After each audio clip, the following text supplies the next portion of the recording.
Hello dear students, welcome back to the class. This is Ambika Singh, your accounts educator. आप सभी class 12 commerce students का भाई बहुत बहुत स्वागत है आपके अपने फेवरेट चैनल मैग्नेट ब्रेन्स पे, जो एक ऐसा चैनल है आपको free and quality high quality content provide करता है। वो भी ना सिर्फ सीबीएसई बोर्ड्स में बल्कि अदर स्टेट बोर्ड के कोर्सेज भी हम लोग आपको प्रोवाइड करते हैं, जैसे कि यूपी, बिहार, एमपी, राजस्थान। इसी के साथ हम लोग आप लोगों को इंग्लिश मीडियम के कोर्सेज तो प्रोवाइड करते हैं और अदर आप कह सकते हो हिंदी मीडियम के कोर्सेज भी प्रोवाइड करते हैं क्लास 6 से लेके क्लास 12 तक के, और केजी से लेके क्लास 12 तक के इंग्लिश मीडियम कोर्सेज आपको बढ़िया तरीके से मिल जाएंगे। वो भी सब कुछ फ्री ऑफ कॉस्ट में मिलेगा। हाई क्वालिटी कंटेंट आपको हम लोग प्रोवाइड करते हैं। फुल एंड क्वालिटी आप लोगों को कंटेंट मिल जाएंगे, हर एक सिलेबस को मिल जाएगा आप लोग को, हर एक सब्जेक्ट में सारी चीजें कंप्लीट सिलेबस आप लोगों को हम प्रोवाइड करते हैं। ओके, इवन काफी सारे प्रैक्टिस क्वेश्चंस भी सॉल्व करते हैं, जैसे कि एक्सरसाइज के question, MCQ, most important question, assertion, reason and so on.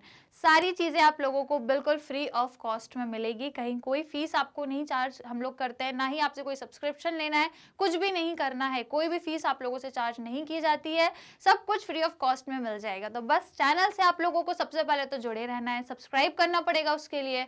तो जल्दी से चैनल को कर लो सब्सक्राइब, ताकि घर बैठे बैठे बढ़िया तरीके से आप अपनी लर्निंग को इनहांस कर सको। इसी के साथ आज की क्लास को जल्दी से लाइक शेयर कर दीजिए, फटाफट से अपने दोस्तों को शेयर कर दो, वीडियो को लाइक कर दो, ताकि हम जल्दी से अपनी क्लास को चालू करें। क्लास को शुरू करेंगे फटाफट, लेकिन जल्दी से पहले लाइक शेयर करना है। आई होप सभी ने लाइक शेयर कर दिया होगा, सबने लाइक शेयर की बटन दबा दी होगी। तो फिर आ जाइए, आज हम लोग क्लास को शुरू करेंगे। चैप्टर 6 हम लोग डिस्कस कर रहे हैं, जिसका नाम क्या है, डेथ ऑफ अ पार्टनर, है ना। इसमें आज हम लोगों को एक नया टॉपिक शुरू करना है। ठीक है, मैंने क्या कहा था, एक नया टॉपिक हम लोग शुरू करेंगे।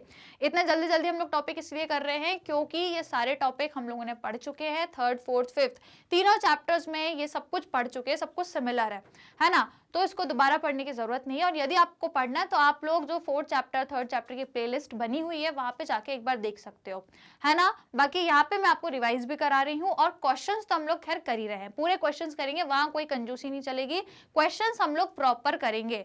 तो फिलहाल आज हमको एक नया टॉपिक पढ़ना है, जिसका पहले मैं आज आपको कॉन्सेप्ट पढ़ाऊंगी। अब इसका कॉन्सेप्ट इसलिए पढ़ा रही हूँ क्योंकि यहाँ पे डिफरेंस है थोड़ा सा, इसलिए मैं इसको आपको डीप में पूरा कॉन्सेप्ट पढ़ाऊंगी। उसके बाद आराम से हम लोग क्वेश्चंस भी कर लेंगे, ठीक है। लेकिन क्वेश्चन करने से पहले जरूरी है कि कॉन्सेप्ट को पहले समझा जाए, ठीक है। जब कॉन्सेप्ट समझ आएगा तभी क्वेश्चन बनेंगे, राइट। तो देखो भैया, आज हमको क्या समझना है, शेयर ऑफ प्रॉफिट और loss in the year of death.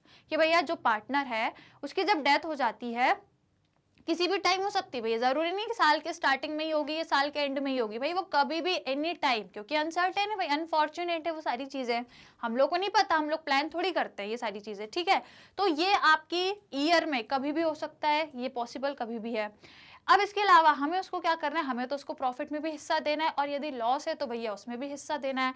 तो हम उसको कैलकुलेट कैसे करेंगे वो मैं आज आपको बता रही हूँ कि हमको कैसे कैलकुलेट करना है, कैसे हम पता करेंगे कि हमें कितना प्रॉफिट है इस पूरे ईयर में, जब उसकी डेथ हो रही है उस पूरे ईयर में कितना प्रॉफिट है, वो हम कैसे कैलकुलेट करें, कितनी प्रोसेस है, कितनी मेथड से कैलकुलेट कर सकते हैं, वो आज हम लोग देखेंगे। हालांकि ये क्वेश्चन पे डिपेंड करेगा कि क्वेश्चन में आपसे कैसे बोला है, आपको उस तरीके से करना है, अपने मन से नहीं कैलकुलेशंस करने, क्वेश्चन के हिसाब से करेंगे, राइट। लेकिन फिलहाल मैं आपको पूरा समझा देती हूँ, पूरे कॉन्सेप्ट बता देती हूँ, अलग अलग तरीके बता देती हूँ, जिससे हम प्रॉफिट या लॉस में उसके शेयर को कैलकुलेट कर सकते हैं, राइट। तो फिर शुरू करें क्लास को। सबने लाइक शेयर कर दिया पक्का? तो फिर आ जाओ भाई, जल्दी से शुरू करेंगे फटाफट।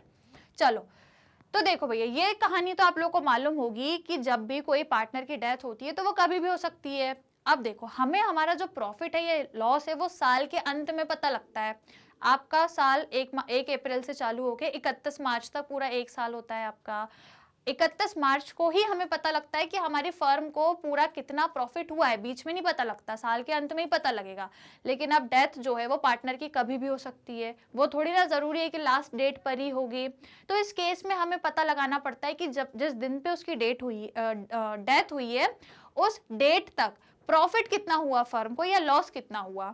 तो वो पूरे दिन तक का हम कैलकुलेट करते हैं और फिर हम उसको शेयर देते हैं, ठीक है। किसको? डिसीज पार्टनर को फिर हम शेयर भी देते हैं, है ना। जिस दिन उसकी डेथ हुई है तब तक का प्रॉफिट आपको निकालना पड़ेगा, है ना, 1 अप्रैल से लेके जब तक कि उसकी डेथ हुई है उस दिन तक का पूरा प्रॉफिट लॉस निकाल लेना, कैलकुलेट कर लेंगे और फिर उसको शेयर देंगे, है ना। तो शेयर कैसे देंगे, उसके रेशो में शेयर देंगे, जो उसका प्रॉफिट शेयरिंग रेशो है ना, क्वेश्चन में दिया रहेगा, तो वही रेशो में उसको शेयर देंगे, पहली बात। और दूसरी बात क्या है कि जितनी ड्यूरेशन के लिए वो रहा उतने ही ड्यूरेशन के लिए आपको देना है उस प्रॉफिट में शेयर, पूरे साल के लिए नहीं देना भैया। उसकी डेथ बीच में हो गई है तो जिस दिन तक उसकी डेथ हुई है उस दिन तक का ही प्रॉफिट देना है, बस, उसके बाद का नहीं देना, राइट। ये तो सिंपल कहानी है, हम सब जानते हैं।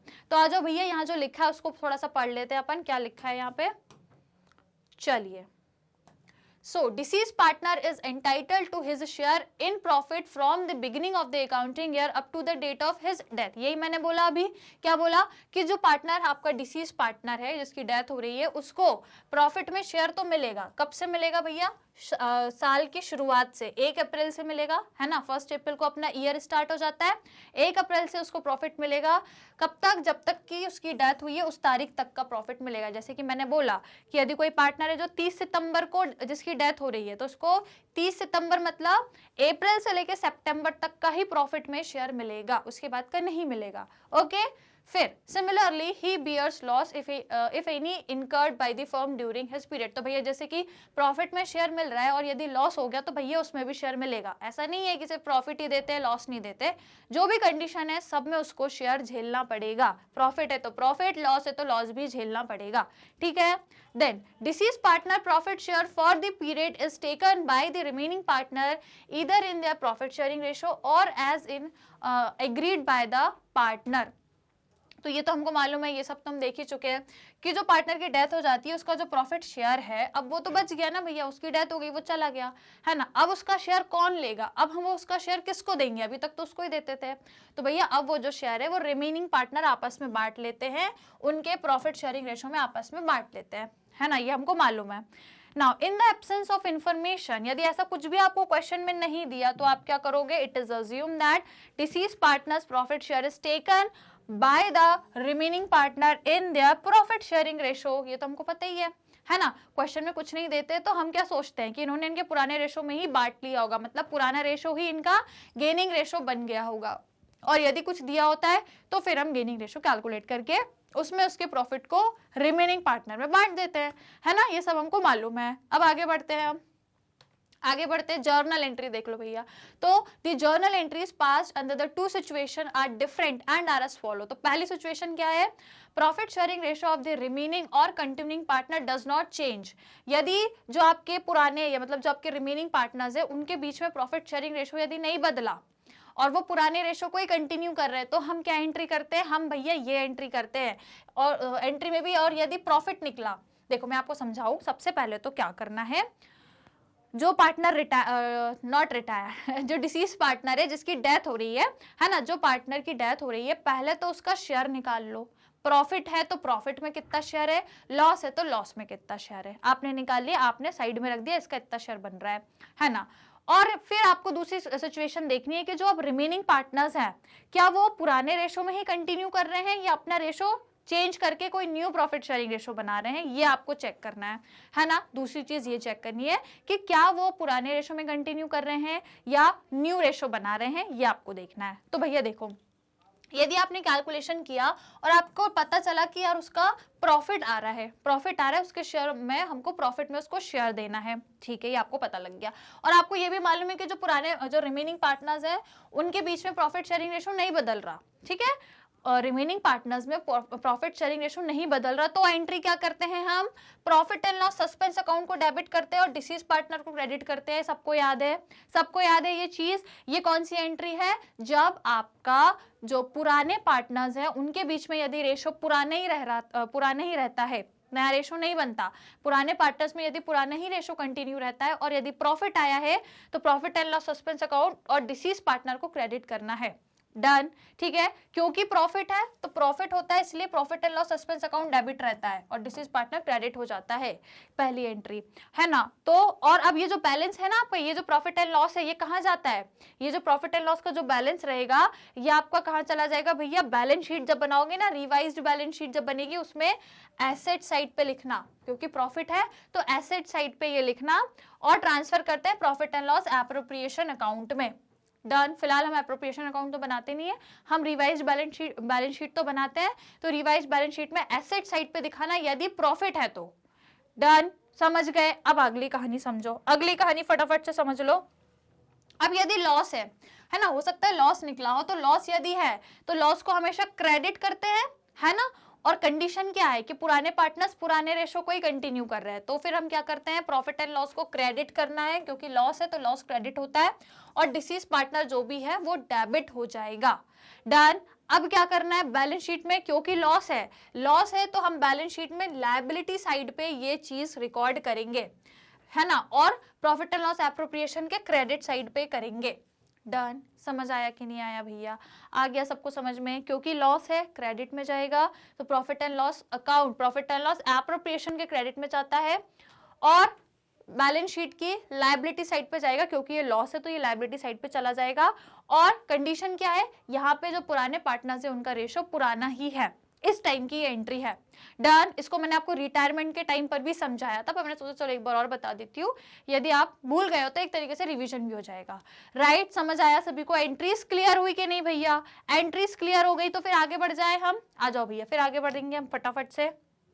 Now if profit sharing ratio of the remaining or continuing partner changes, अब भैया चेंज यदि हो रहा है, मतलब जो आपके रिमेनिंग या कंटिन्यूइंग पार्टनर है वो अपना प्रॉफिट शेयरिंग रेशो चेंज कर रहा है, पुराना नहीं है अब नया हो गया, न्यू प्रॉफिट शेयरिंग रेशो हो गया है, तो आपको पता है फिर क्या करते हैं, न्यू माइनस ओल्ड करके गेनिंग निकालते हैं, और फिर सारी चीजें गेनिंग रेशो में होती है, और फिर गेनिंग पार्टनर डेबिट होते हैं, रिटायरिंग पार्टनर क्रेडिट हो जाएगा। यहाँ पे रिटायरिंग नहीं है, यहाँ पे डिसीज पार्टनर है, तो डिसीज पार्टनर क्रेडिट हो जाएगा। डन। समझ गए?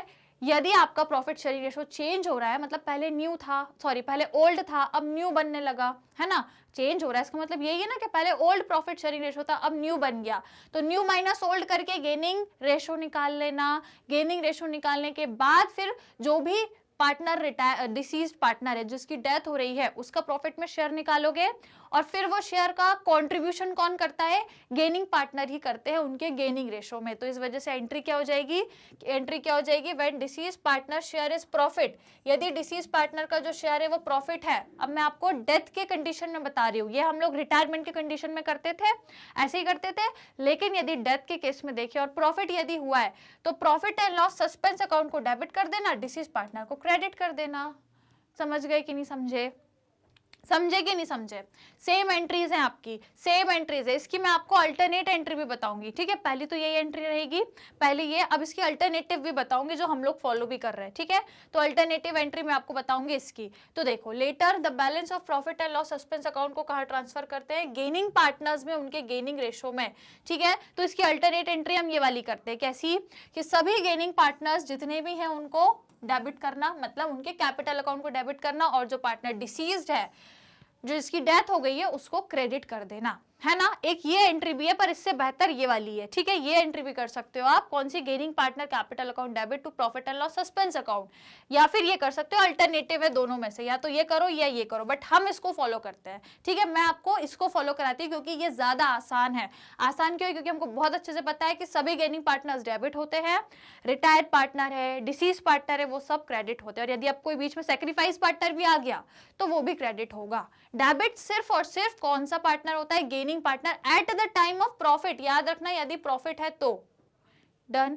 समझ गए? और यदि लॉस होता है तो एंट्री रिवर्स हो जाती है, ये भी याद रखना, ठीक है, एंट्री रिवर्स हो जाती है यदि लॉस होता है। तो भैया समझ आ गई सबको दोनों एंट्रीज? पहली तो वही है, प्रॉफिट हुआ है तो profit and loss suspense debit जाएगा, डिसीज पार्टनर आपके जो डिसीज पार्टनर जो है वो क्रेडिट में चले जाएंगे। फिर अल्टरनेट एंट्री हम ये वाली फॉलो करते हैं, गेनिंग पार्टनर सभी डेबिट और disease partner credit. Done. Is it clear? अब देखो सेकंड केस क्या है, जब लॉस है। अब यदि लॉस हो जाता है तो फिर अपोजिट एंट्री क्या होती है, लॉस आपका है तो क्रेडिट में जाता है, और डिसीज पार्टनर डेबिट में जाएंगे, profit and loss suspense account credit में चला जाएगा। पहली एंट्री हो गई क्लियर, कोई दिक्कत कोई समस्या? राइट। अब आगे बढ़ो, आगे बढ़ेंगे। अब आगे क्या है हमारे पास, एक और एंट्री क्या है, एक और एंट्री है कि हमारे पास balance of the profit and loss suspense account को ट्रांसफर करेंगे गेनिंग पार्टनर में इन देयर गेनिंग रेशो, ठीक है, क्योंकि उनको गेन हो रहा है तो वो कंपनसेट करेंगे, कंपनसेशन देंगे। और एंट्री कैसे करेंगे, एंट्री हम कैसे करेंगे, क्योंकि अब इस कंडीशन में क्या है, लॉस है ना, ये लॉस वाली कंडीशन है हमारी, जस्ट अभी हमने देखा यहाँ पे, ये देखो ये हमारी लॉस वाली कंडीशन है। तो लॉस की कंडीशन में क्या होता है भैया, पहली एंट्री तो एज इट इज ही रहेगी, profit and loss suspense account debit to gaining partner capital account, और अल्टरनेट एंट्री हमें ये वाली करनी होती है कि गेनिंग पार्टनर, क्योंकि लॉस है तो लॉस की कंडीशन में क्या करते हैं, जितने भी गेनिंग पार्टनर्स हैं उन सब को क्रेडिट कर दो और डिसीज पार्टनर को डेबिट कर दो। डन, समझ आ गया क्या, सभी को समझ आया? तो देखो मैं आपको एक बार और थोड़ा सा ब्रीफली और बता देती हूँ कि यदि आपको करना क्या, मेरी बात को बिल्कुल ध्यान से सुनना है ना। आपको करना क्या है कि यदि रिमेनिंग पार्टनर पुराने रेशो को ही कंटिन्यू कर रहे हैं, है ना, तो आप एंट्री क्या करोगे, यदि प्रॉफिट है तो profit and loss suspense account debit to deceased partner account को क्रेडिट करना है, और लॉस है तो रिवर्स करना है, बस ये एक एंट्री करनी है। और यदि रिमेनिंग पार्टनर्स न्यू रेशो लेकर आ रहे हैं, न्यू प्रॉफिट शेयरिंग रेशो लेकर आ रहे हैं, तो फिर आप न्यू माइनस ओल्ड करके गेनिंग करना, और गेनिंग रेशो निकालने के बाद क्या करोगे, ये वाली एंट्री करोगे।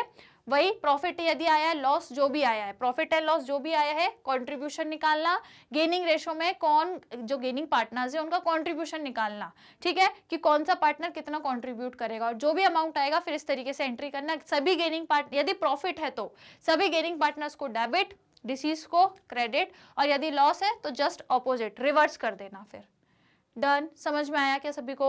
अभी हम क्वेश्चंस भी करेंगे, डोंट वरी, हम लोग बहुत सारे क्वेश्चंस भी सॉल्व करेंगे।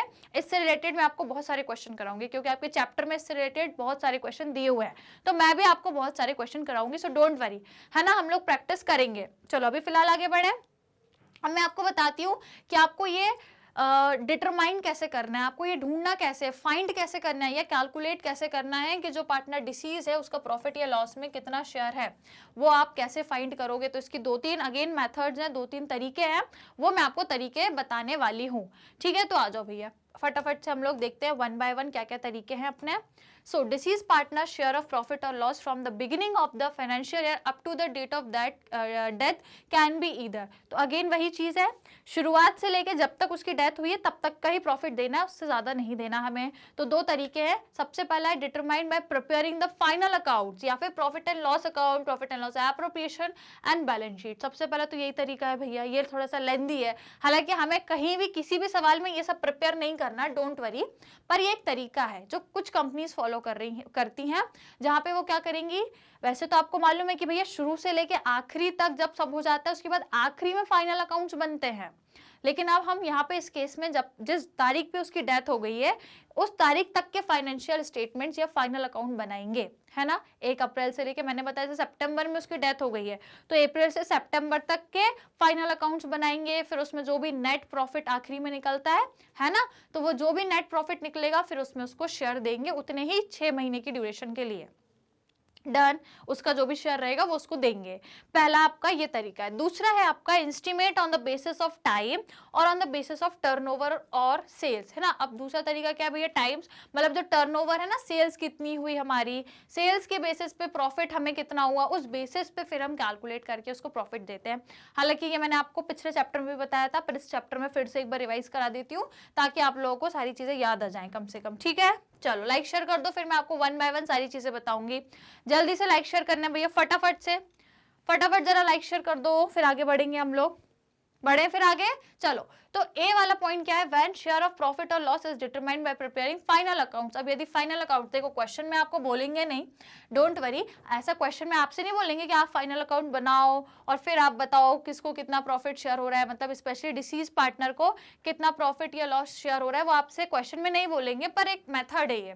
तो हम इसको पढ़ लेते हैं, समझ लेते हैं क्या कह रहा है। The firm prepare the final account in the same manner as the accounts are prepared at the end of the year। तो जैसे साल के अंत में अकाउंट्स बनते हैं, सबको मालूम है, तो वैसे ही हम क्या करेंगे, उतने ही ड्यूरेशन के लिए फाइनल अकाउंट्स बनाएंगे, सेम वैसे ही तरीके से। As a result profit of the firm and the profit share of deceased partner for the period are determined.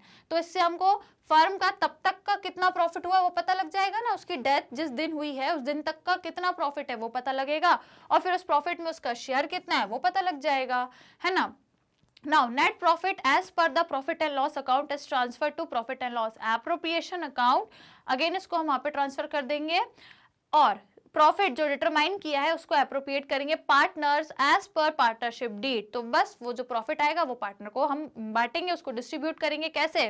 Profit है तो भैया profit and loss appropriation account debit to partners capital account, इस तरीके से एंट्री हम लोग करते हैं, राइट। तो देखो पार्टनर्स कौन है, जिसमें इंक्लूड है डिसीज पार्टनर भी, transfer to their capital account in their profit sharing ratio. मतलब अब ये जो प्रॉफिट है इसमें हमको सभी पार्टनर्स को शेयर देना है, डिसीज को भी, जो मतलब इंक्लूडिंग डिसीज पार्टनर।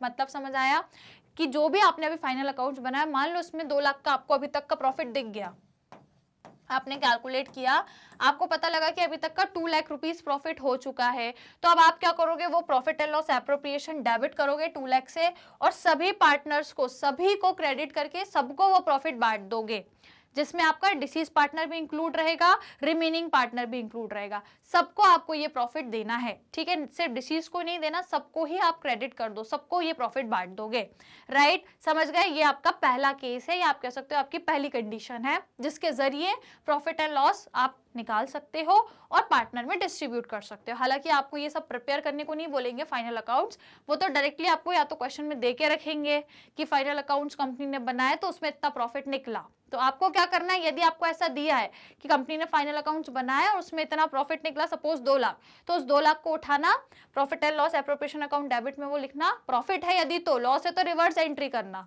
यदि प्रॉफिट है तो इस तरीके से डेबिट करना और सभी पार्टनर्स को बांट देना उनके पुराने उसमें पुराने रेशो में, है ना, ओल्ड पीएसआर में उनको ये डिस्ट्रीब्यूट कर देना। इस तरीके से प्रॉफिट एंड लॉस डेबिट हो जाएगा, क्योंकि प्रॉफिट है और सभी पार्टनर क्रेडिट हो जाएंगे। अब यदि लॉस निकल जाए, मान लो ये 2 लाख का लॉस होता, तो फिर profit and loss appropriation credit में जाता और सभी पार्टनर डेबिट में चले जाते।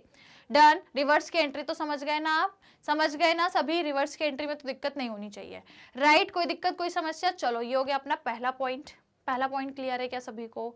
सभी को क्लियर है। दूसरे पॉइंट पे आया, पॉइंट नंबर बी, ठीक है। चलो बदल जाओ भैया। चलो पॉइंट नंबर बी कह रहा है व्हेन शेयर ऑफ प्रॉफिट और loss is estimated on the basis of times और on the basis of turnover और सेल्स। तो यदि हम टाइम के बेसिस पे बोले, मतलब कि पिछले साल का इतना प्रॉफिट था, इस साल का इतना प्रॉफिट रहेगा, इस तरीके से पिछले साल का जो प्रॉफिट रहा टाइम्स के बेसिस पे, या फिर जो अपना सेकेंड है टर्नओवर या सेल्स के बेसिस पे यदि हम निकाले। अब देखो टर्नओवर और सेल्स मैंने आपको 5th चैप्टर में भी पढ़ाया था, है ना, पूरे डिटेल में आपको एक एग्जाम्पल भी समझाया था, तो यहाँ पे मैं एक बार और समझा देती हूँ ताकि आपको समझ में आ जाए बढ़िया तरीके से। तो देखो एक बार और समझ लो इस चीज को कि टर्नओवर और सेल्स की बेसिस पे कैसे निकालना है। तो यदि मानो कोई पार्टनर है जो 6 महीने रहा, मतलब 1 अप्रैल से, यदि मैं बोल रही हूँ 1 अप्रैल से लेके वो रहा 30 सितंबर तक, और उसकी जो डेथ है वो 30 सितंबर को हो गई, मतलब वो सिर्फ 1 अप्रैल से 30 सितंबर तक रहा, मतलब अप्रैल, मई, जून, जुलाई, अगस्त, सितंबर, सिर्फ 6 महीने रहा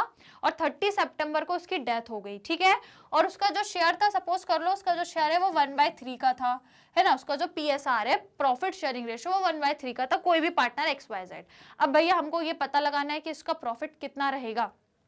आपसे क्वेश्चन में बोला on the basis of sales, sales के बेसिस पे लगाना है। तो इस पर्टिकुलर केस में हम करते क्या है, पिछले साल हमारी कितनी सेल्स थी वो ले लो, प्रीवियस ईयर में सेल्स कितनी थी, तो मैंने बोला यदि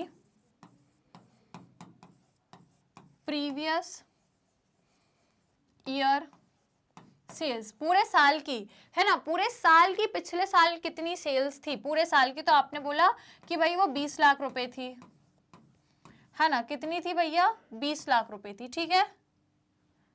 पिछले साल हमारी जो पूरी टोटल सेल्स है वो 20 लाख की हुई, ठीक है। आपने बोला पिछले साल प्रॉफिट कितना हुआ, तो मैंने बोला कि यार प्रीवियस ईयर में जो प्रॉफिट रहा हमारा वो रहा 2 लाख मान लो, ठीक है। प्रॉफिट जो है वो मान लो 2 लाख रुपए रहा, समझ गए। पिछले साल, इस साल की बात नहीं कर रही हूं मैं, 1 अप्रैल से 30 सितंबर इस साल की, पिछले साल की बात कर रही हूं मैं, ठीक है, पिछले साल की।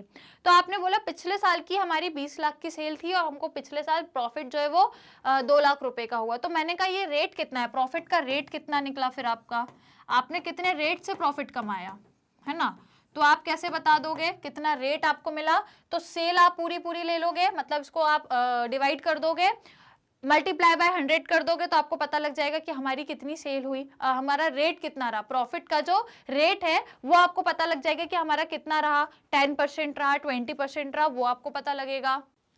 तो ये रेट हम पता कैसे लगाते हैं, कैसे लगाते हैं, प्रॉफिट अपॉन सेल्स कर लेते हैं। देखो मैं यहाँ पे लिख देती हूँ आपको कैसे पता लगाते हैं, प्रॉफिट अपॉन सेल्स इनटू 100, इस तरीके से आपको रेट पता लग जाएगा। तो आपने मुझे रेट पता लगा के बता दिया कि मैम पिछले साल का प्रॉफिट था 2 लाख, सेल्स पिछले साल की थी 20 लाख इनटू 100, तो रेट कितना निकलेगा, रेट कितना निकलेगा अपना, देखो रेट अपना निकलेगा, देखो 0 से 0 कैंसिल, 1 2 3 4 5, 1 2 3 4 5, ठीक है, 2 1 is 2, और ये हो जाएगा आपका 10, और इसको मल्टीप्लाई करोगे तो आपका हो जाएगा 10%। 10% आपका रेट रहा, पिछले साल आपका 10% रेट रहा, ये आपको पता लग जाएगा। तो अब आप ये सोचोगे कि यार इस बार भी जो प्रॉफिट का रेट रहेगा वो 10% ही रहेगा, इस बार भी यही रहेगा। तो अब आप मुझे ये बताओगे कि जो सेल्स है वो आपकी कितनी हुई, सेल्स अप टू इसी साल की, ठीक है, दिस ईयर, इस साल की बताओगे, अभी तक की तो प्रीवियस ईयर की बता रहे थे आप, पिछले साल की बता रहे थे, पर अब आप इस पर्टिकुलर ईयर की ही बताओगे, इस पर्टिकुलर ईयर की, ठीक है, ये पुराने प्रीवियस ईयर की है। मैंने अब आपसे पूछा सेल्स अप टू, या फिर मैं लिखूं this year sales, this year sales up to, कब तक की, अब या फिर मैं लिखूं this year sales from April to September, समझ गए, इस साल की सेल्स मुझे बताओ, क्योंकि ये तो पता है ना अभी वो 30 सितंबर को उसकी डेथ हो गई है, अभी आप 30 सितंबर ही हो, तो अभी आपको फ्यूचर की सेल्स तो नहीं पता, पर यहाँ तक की सेल्स तो पता है ना।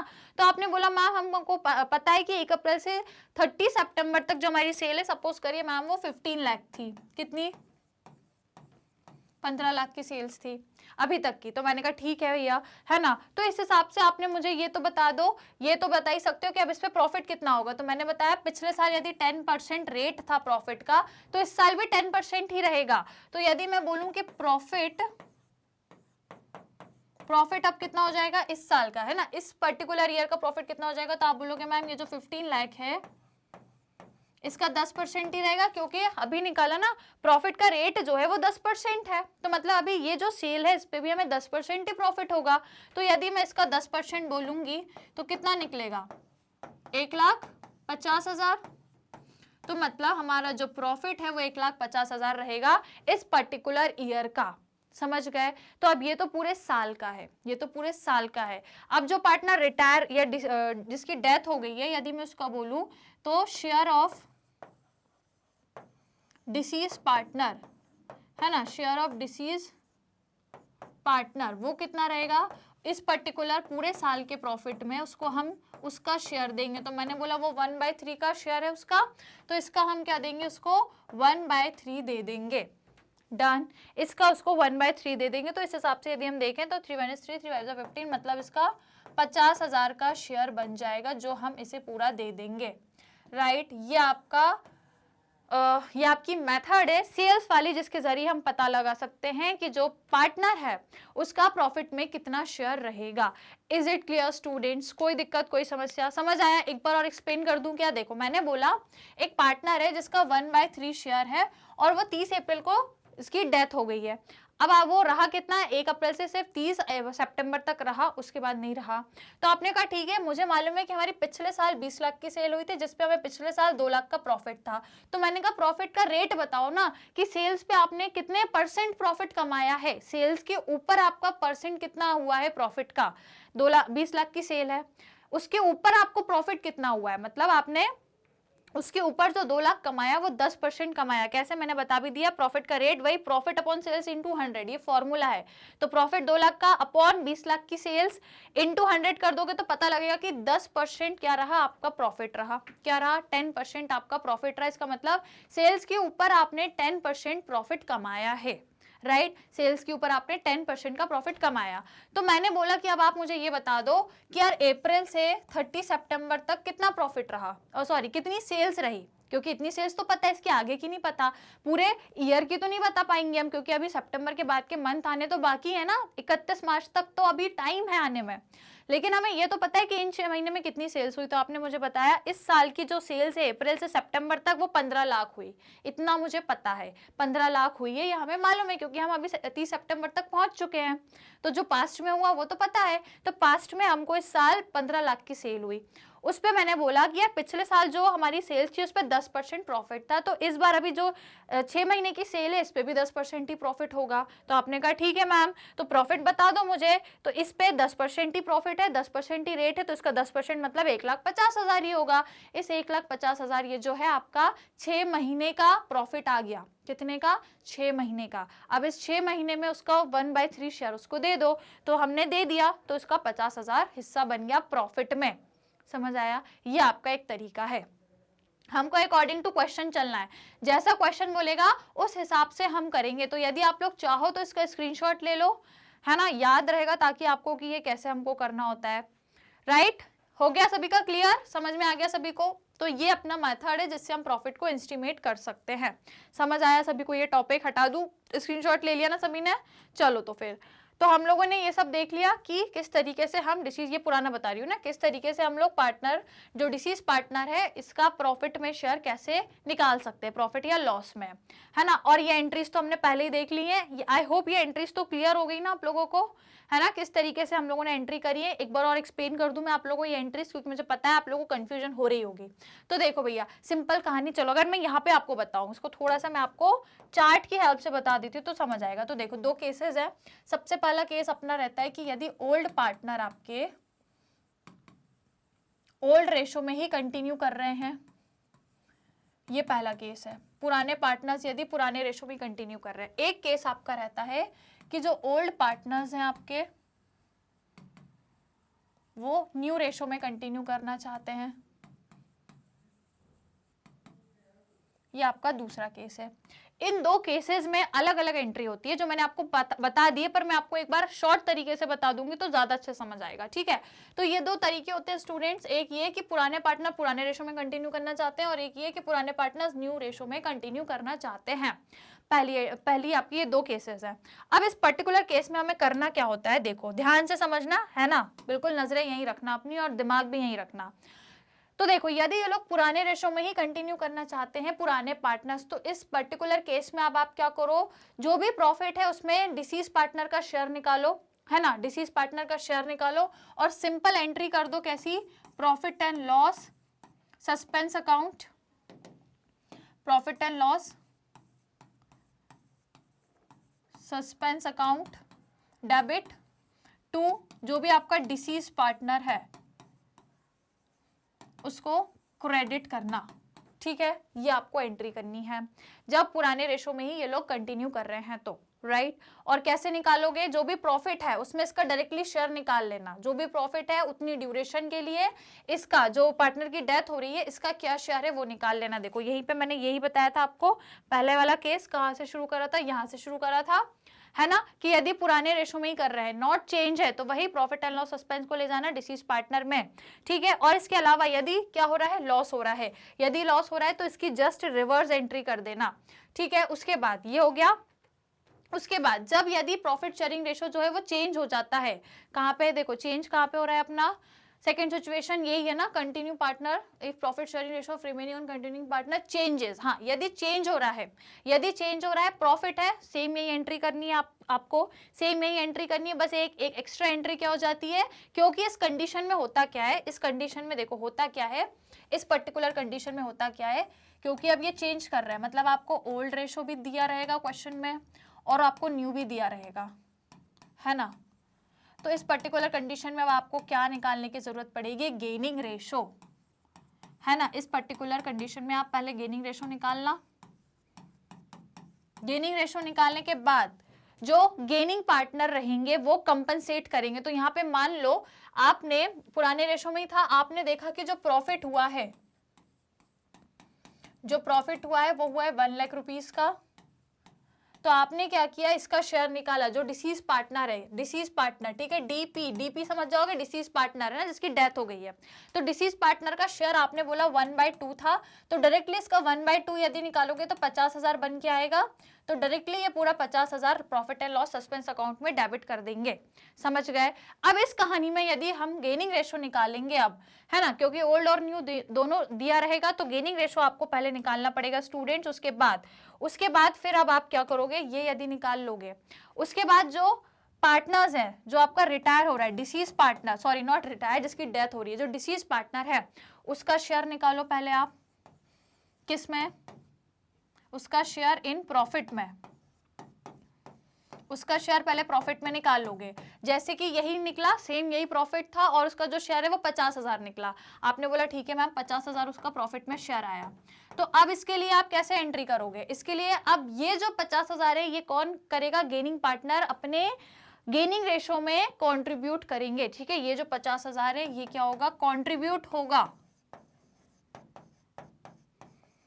कंट्रीब्यूटेड बाय जीपी लिख रही हूं गेनिंग पार्टनर्स के लिए। ठीक है, गेनिंग पार्टनर्स के लिए जीपी, तो contributed bye gaining partner in their gaining ratio. भैया किस रेशो में करना है? गेनिंग रेशो में ये दोनों या जितने भी आपके गेनिंग पार्टनर्स है वो कंट्रीब्यूट करेंगे। और फिर एंट्री क्या होगी आपको मालूम है, जो गेनिंग पार्टनर है वो डेबिट साइड और जो डिसीज पार्टनर है वो क्रेडिट साइड, यदि प्रॉफिट है तो। यदि प्रॉफिट है तो मतलब ये जो 50,000 है ये यदि प्रॉफिट है तो, और यदि लॉस है तो रिवर्स कर देना। लॉस है तो रिवर्स कर देना, मतलब गेनिंग पार्टनर को क्रेडिट कर देना, डिसीज पार्टनर को डेबिट कर देना। अब समझ आया क्या सभी को? अब समझ आया कैसे एंट्रीज होंगी? यदि पुराने रेशो पे ही कंटिन्यू करना है तो सिंपल ये एंट्री करना, जो भी शेयर बनेगा उससे कर देना, है ना। और यदि न्यू शेयर बना रहे हैं ये लोग तो ओल्ड माइनस न्यू करके भैया पहले गेनिंग निकाल लेना, गेनिंग निकल जाएगा, प्रॉफिट शेयर निकाल लेना उसका, और फिर ये दोनों कंपनसेट करेंगे। तो समझ गए ना एंट्री फिर कैसे होगी? गेनिंग पार्टनर जो भी रहेंगे, दो रहेंगे, दोनों डेबिट जाएंगे, और जो पार्टनर की डेथ हो रही है डिसीज पार्टनर क्रेडिट चला जाएगा। डन। तो यदि सब यहां तक समझ आया, चलो पहले स्क्रीनशॉट लो फटाफट, यदि चाहो तो ले सकते हो, याद रहेगा आपको। डन। तो ये केस हो जाएगा, फिर एंट्री इस तरीके से हो जाती है। अल्टरनेटिव वाली एंट्री बताइए, गेनिंग पार्टनर जितने भी हैं सब debit, disease partner credit. Done. Is it clear students? क्या आप लोगों को समझ में आ गया? कोई दिक्कत कोई परेशानी तो नहीं है ना? ये मैंने आपको अल्टरनेट एंट्री बताई है, और इससे पहले अपनी यही एंट्री रहेगी, profit and loss suspense account debit to deceased partner, यदि प्रॉफिट है तो। डन। क्लियर? सभी को लाइन समझ में आ गई? लाइन क्लियर है? अब बस ये हो गया अपने कॉन्सेप्ट, अपन ने समझ लिए। अब अपन को क्वेश्चंस करने रहेंगे। ठीक है, अब अपने को क्वेश्चंस करने रहेंगे, तो अब अपन जस्ट नेक्स्ट क्लास से ही इसके क्वेश्चन चालू कर देंगे। आई होप, देखो कॉन्सेप्ट मुझे आज आपको बहुत अच्छे से समझाना था, मैंने आपको समझा दिया। आई होप आपको क्लियर हो गया होगा।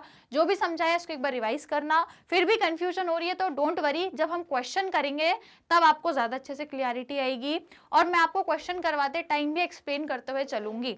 ठीक है, तो क्वेश्चन के टाइम भी एक्सप्लेन करूंगी तो आपको ज्यादा अच्छे से और बेहतर अंडरस्टैंडिंग हो जाएगी, है ना। क्वेश्चन कराते कराते भी एक्सप्लेन करूंगी, डोंट वरी, ऐसा नहीं सीधे आते से बस बिल्कुल क्वेश्चन चालू कर दूंगी। कराते कराते भी मैं आपको बहुत कुछ नया भी बताऊंगी, नई नई चीजें भी हम सीखेंगे। तो क्वेश्चन जब हम करेंगे नेक्स्ट क्लास से चालू करेंगे। ठीक है, तो बस स्टे ट्यून रहिएगा भैया, ज्वाइन कर जाइएगा सेम टाइम पे, बिल्कुल लेट नतीब नहीं करना है। अपना डेली का जो टाइम है ये अपन ने सब कुछ पढ़ लिया है ना। अच्छा, ये अपन ने देखा नहीं देखा? ये अपन ने देख लिया था ऑन द बेसिस ऑफ। अच्छा, ये देखो, ये मैंने जो दोनों पढ़ाया आपको, इसके आगे का यहाँ पे एक्सप्लेनेशन दिया हुआ है, तो इसको मैं एक बार आपको और समझा देती हूँ। ठीक है, ये अपना रह गया है तो इसको और समझ लो क्या कह रहा है। इंस्टीमेटिंग प्रॉफिट ऑन टाइम बेसिस, तो भैया टाइम के बेसिस पे कैसे करते हैं समझ लो इसको। तो देखो, if time basis is use, profit is assumed to has arisen uniformly over the year. यदि आपको ऐसा लग रहा है कि यार हर साल हमारा एक जैसे ही प्रॉफिट होता है, 1 लाख, कभी 1,20,000, कभी 1,10,000, मतलब एक रेंज में ही है, 1 लाख के आसपास ही है। तो यदि आपको ऐसा लगता है जैसे कि profit for the previous year, मतलब पिछले साल का आपने बोला यार 24,000 था, and a partner die after 2 months of the close of previous year, profit for the 2 months till will be 4,000, that is 24,000 into 2/12। ठीक है, इसका मतलब क्या होगा? टाइम के बेसिस पे, टाइम के बेसिस पे मतलब आपने सोचा कि यार पिछले साल हमें 24,000 का प्रॉफिट हुआ था, और वो जो डेथ हुई है पार्टनर की वो जस्ट मंथ जब आप मतलब ईयर जब आपका शुरू हुआ उसके 2 महीने बाद हो गई है, तो मतलब बस वो उस साल में 2 महीने ही रहा, तो आपने पुराने प्रॉफिट को ही समझ लिया क्या कि ये इस साल का भी प्रॉफिट रहेगा। तो बस आपने, क्योंकि वो सिर्फ 2 ही महीने रहा है, तो इसका आपने क्या कर दिया, सिर्फ 2 महीने के लिए प्रॉफिट दिया, 2/12 करके इसका निकाला। तो 2 महीने का कितना बना, 4000 बना। ठीक है, कितना बना, 24,000, क्योंकि पिछले साल का था। तो इसने, आपने सोचा पिछले साल 24 था तो इस साल भी 24 ही रहेगा, ये आपने सोचा। तो इस साल भी यदि आपने सोचा कि यार इस बार भी 24 ही रहेगा, तो वो 2 महीने के लिए रहा सिर्फ, तो उसका 2/12 किया तो 4000 उस ड्यूरेशन का प्रॉफिट निकल गया। सिर्फ 2 महीने का प्रॉफिट आपका 4000 आया। लेकिन ये 4000 तो सारे पार्टनर्स के लिए है ना, ये तो सबके लिए है। हमको सिर्फ जो पार्टनर की डेथ हुई है, तो जो पार्टनर की डेथ हुई है उसका जो प्रॉफिट शेयरिंग रेशियो है वो 3/10 है। तो अब आप क्या करो, इस 4000 का 3/10 शेयर निकालोगे, राइट। 3/10 शेयर निकालोगे तो इस हिसाब से उसका जो प्रॉफिट में शेयर है वो 1200 आ जाएगा, राइट। तो फिर आप क्या करोगे, deceased partner share of profit is calculated as is agreed among all partner. It may be calculated on the basis of previous year profit. जैसे कि मैंने बोला पिछले साल 24 था, इस साल भी हमने यही सोच लिया कि यही हमारा प्रॉफिट रहेगा, और on the basis of average profit of certain years. या फिर एवरेज प्रॉफिट की कहानी तो आपने को बहुत अच्छे से आती है कि पिछले 5 साल के 6 साल के आपको प्रॉफिट्स दे के रखे होंगे, सब कुछ मिला के divide by number of years करके एवरेज निकाल लेंगे और एवरेज के हिसाब से प्रॉफिट उसका कैलकुलेट कर लेंगे, है ना। तो ये होता है on the basis of time basis पे, है ना, टाइम बेसिस पे प्रॉफिट का कैलकुलेशन करना और फिर डिसीज पार्टनर को उसका शेयर दे देना। जैसे आपने बोला पिछले साल मैम 24,000 प्रॉफिट था, तो मैंने कहा ठीक है, वो अभी सिर्फ 2 ही महीने रहा है, तो उसका 2 महीने का हिसाब का देखें तो हमारा 4000 निकल रहा है 2 महीने का, तो 4000 में भी उसका शेयर निकालेंगे तो वो कितना बन रहा है, 1200 बन रहा है। इस हिसाब से उसको हम 1200 दे देंगे। या फिर एक दूसरा हो गया आपका एवरेज प्रॉफिट की मेथड से। Clear, done. चलो इसका एक्सप्लेनेशन हो गया है। एक और मैं आपको एक्सप्लेन क्या करना है, एस्टिमेटिंग प्रॉफिट ऑन टर्नओवर और सेल्स बेसिस, जो मैंने आपको जस्ट अभी एग्जांपल बताया था, है ना, जिसमें आपने क्या करा है, शेयर ऑफ प्रॉफिट और loss of the deceased partner till the date of his date may be estimated on the basis of sales.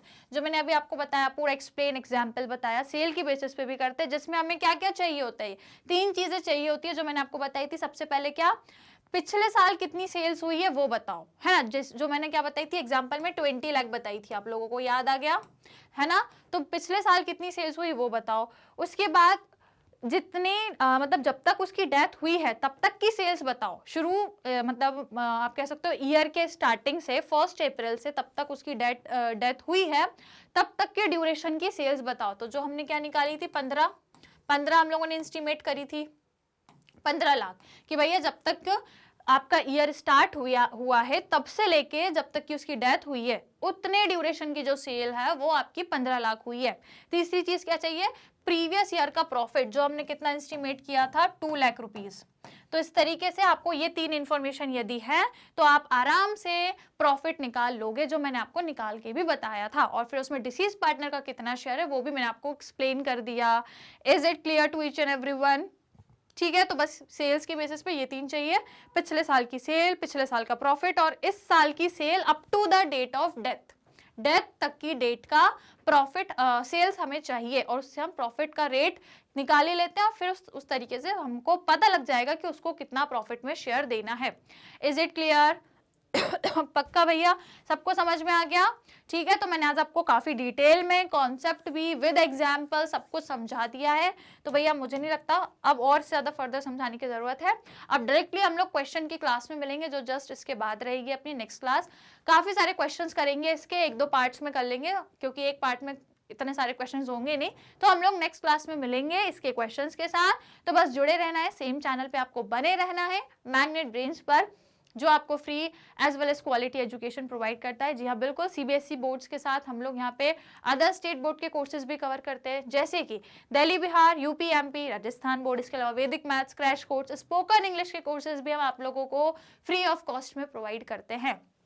और यदि आपको अवेल करना है ई बुक्स या ई नोट्स, जिससे आपकी लर्निंग और बेहतर हो सके, तो लिंक डिस्क्रिप्शन बॉक्स में दी हुई है, एक बार जाके विजिट करेंगे तो आपको सारी चीजें मिल जाएंगी।